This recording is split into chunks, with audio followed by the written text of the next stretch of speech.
Wednesday regulars, the Liberals' Josh Frydenberg and Labor's Laura Smythe. Josh, if I can start with you, this promise of cutting company tax, where's the money coming from? Well, all our policies are fully funded and costed. But the point is, cutting the company tax is very important to stimulate growth and create jobs in the community, Chris.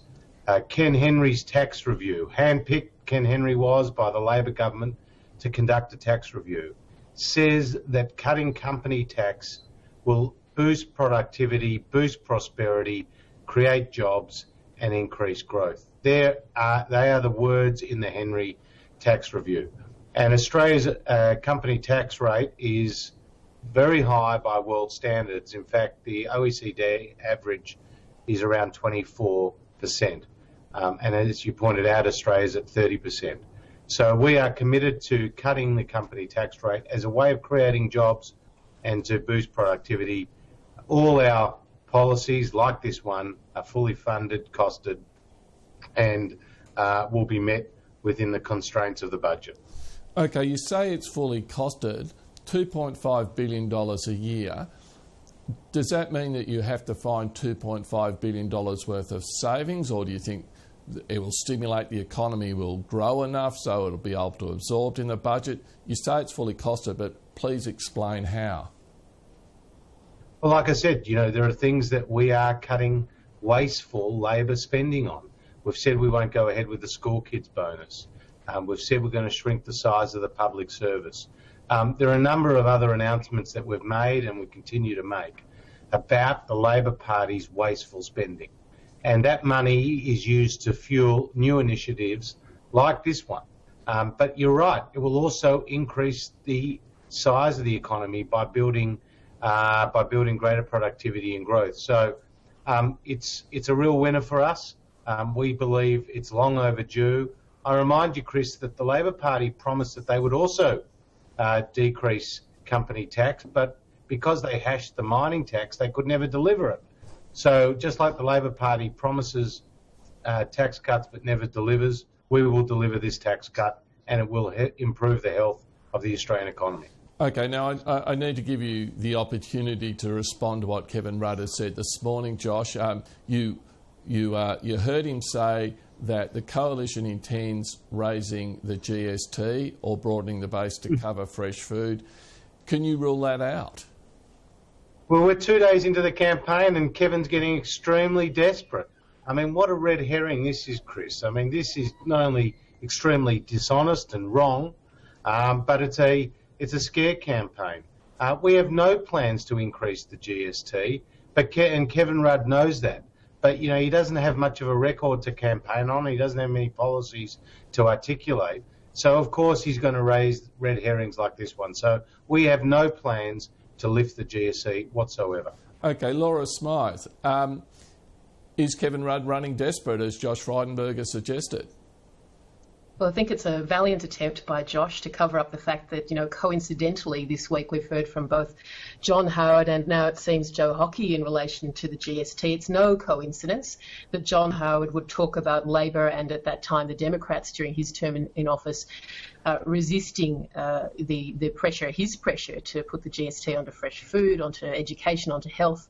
And he's now starting to talk about it again. And simultaneously, we've got Joe Hockey talking about the GST, an increase potentially being part of the equation. Well, I think the bottom line is all of us would like to see what that equation is. We'd all like to see very much what comes after the equal sign for Mr. Hockey. It is extraordinary that these guys have banged on about an election for 3 years. They've banged on about it, insisting that every day they were ready to govern.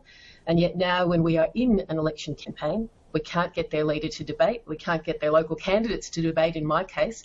We can't get their costings. We can't ascertain their bottom line. And now we can't even identify really on any given day what their major policies are. These are the guys who talk big about looking after families, and yet they step in and they cut things that ease pressure on families, like the school kids bonus. They talk big about small business, and yet this measure today is not going to serve the interests of over 90% of Australia's small businesses. So really, where are these guys? Well, Josh Frydenberg, you've just heard him. He's ruled out any increase or broadening of the GST. Do you accept that? No, I certainly don't accept that. And I think we wouldn't be hearing these mutterings from those who have been in the Liberal Party past and present. And, you know, Joe Hockey's had an awful lot of time to make it very clear what he as Shadow Treasurer thinks should be on Australia's public policy agenda in relation to finance matters. And now we're hearing murmurings from people like John Howard, not exactly a lightweight in terms of Liberal Party policy, and they certainly bring him out at a moment's notice to express their views on a whole range of things, including very much us and our leadership. So let's have a listen to what he's saying and ascertain for ourselves what we really think that the opposition is putting forward. The thing is, if you leave a vacuum, which is what the opposition is doing at the moment, you leave a vacuum on public policy, you leave a vacuum on your finances, you're not prepared to debate, then you leave it to people like us and the media and the public, importantly, to actually put two and two together from the comments that are happening outside. And the comments that are happening outside in the public debate all point to the fact that it looks very much like they're tinkering with the GST. Okay. Can I just say, Chris? Yeah. Chris, can I just say, I mean, yeah, Laura's running this line that we're not prepared to debate. Tony Abbott has indicated 3 times that he wants to have debates with Kevin Rudd, the first appropriately being at the National Press Club, the second being at Rooty Hill, and then the third in New South Wales, and the third being in Brisbane. I'm here debating Laura Smythe today. I've been debating the candidates in Kooyong. Other Liberals have been debating Labor candidates right around the country. Kevin Rudd was boasting this morning that he was in a debate with the Liberal candidate in his own seat of Griffith. So, you know, this is a nice debating point, so to speak, from you, Laura. But the truth is we're out there debating you all the time. And we do want to have the debate about the real issues. Try explaining to the Australian people when the last time you delivered a budget surplus. Can you just remind me now on air when the last time Labor delivered a budget surplus, Laura?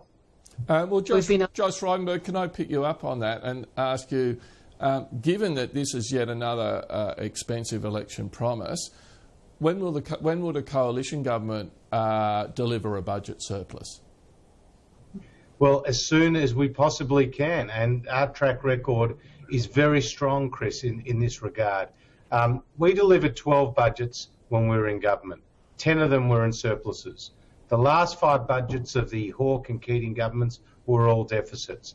The first 5 budgets of the Rudd and Gillard governments have been the biggest 5 deficits in the history of Australia, and Labor is promising the next 2 budgets to also be in deficit. And then they try to tell us, well, one day they'll produce a surplus. So we've produced 10 out of 12 budget surpluses. They've produced 12 out of 12 budget deficits. It's a pretty stark contrast. We're prepared to cut wasteful spending. We don't just knee-jerk increase taxes like the other guys do. We know how to grow the economy. They simply don't. And Josh, today Tony Abbott is promising a tax cut, a company tax cut. Is it possible to return the budget to surplus without increasing any taxes? Well, we're talking today about cutting taxes. That's what we do to stimulate the economy. It's not ironic. It's actually the responsibility of the other side to explain why is the economy now slowing, and at the same time they're lifting taxes. Because the point about lifting taxes is that actually slows the economy even further. So we've seen 43 new taxes under the Labor Party, 3 in the last week in terms of taxes on savings, taxes on cars, taxes on cigarettes, and they expect the economy still to grow in that context. It just doesn't. It actually suppresses growth in the economy. We believe in cutting taxes in order to grow the economy, Chris, and not lifting taxes. Okay, Laura Smythe, cutting company tax by 1.5%, it's not a bad idea, is it? I mean, it gives a tax break not just to the big end of town, but lots and lots of small businesses, many of them in marginal seats. It would stimulate the economy. Labor has itself proposed this sort of cut in the past. It's a good move, isn't it? Shouldn't Labor match it? There are a few points to raise there, Chris. The first one, just to make the facts a little bit clearer, is that our current tax to GDP ratio is around about 22%. And under the Liberals, whenever we inherited government from them, it was running at around about 23.7%. So, let's be very clear about our level of taxation in this country relative to GDP for Josh's and your viewers' benefit. But in addition to that, I think the point is here that if you're proposing a company tax reduction, it's kind of interesting that you're also, as the Liberal Party, seeming to propose a company tax increase simultaneously of 1.5%, which presumably would be passed on to consumers, mums and dads, and that's to fund whatever on a given day the opposition's policy is around paid parental leave, because we know Peter Reith has had things to say about that, urging them to step away from it. We know that the Nationals are now muttering things, although I don't believe that there's a name attached to that, but I believe they've been out there talking about it. So, it's one thing to propose a company tax reduction. It's another thing to actually have it costed. It's another thing to tell people how you're going to fund that. It's another thing entirely to say whether you're going to or not going to increase company tax simultaneously for some companies to pay for some other policy. And then in addition to that, in terms of small business, as I've said, a substantial number of small businesses won't in fact benefit from this. And so clearly Labor has put in place a range during its term of measures for small business, including tax arrangements for them. And on top of that, we really need to understand what the Liberal Party's priorities are in terms of cost of living measures for families, because if you're putting in place a company tax cut while you're telling families that they can forego something like the school kids bonus, I think it's really giving people a clear sense of what your priorities are for ordinary Australians. Okay, Josh Frydenberg and Laura Smythe, I think we've only just started scratching the surface on issues of tax reform and tax policy and the wider issues of economic management. But thank you both very much for joining us today. Thanks, Chris. Thanks, Laura. Thanks.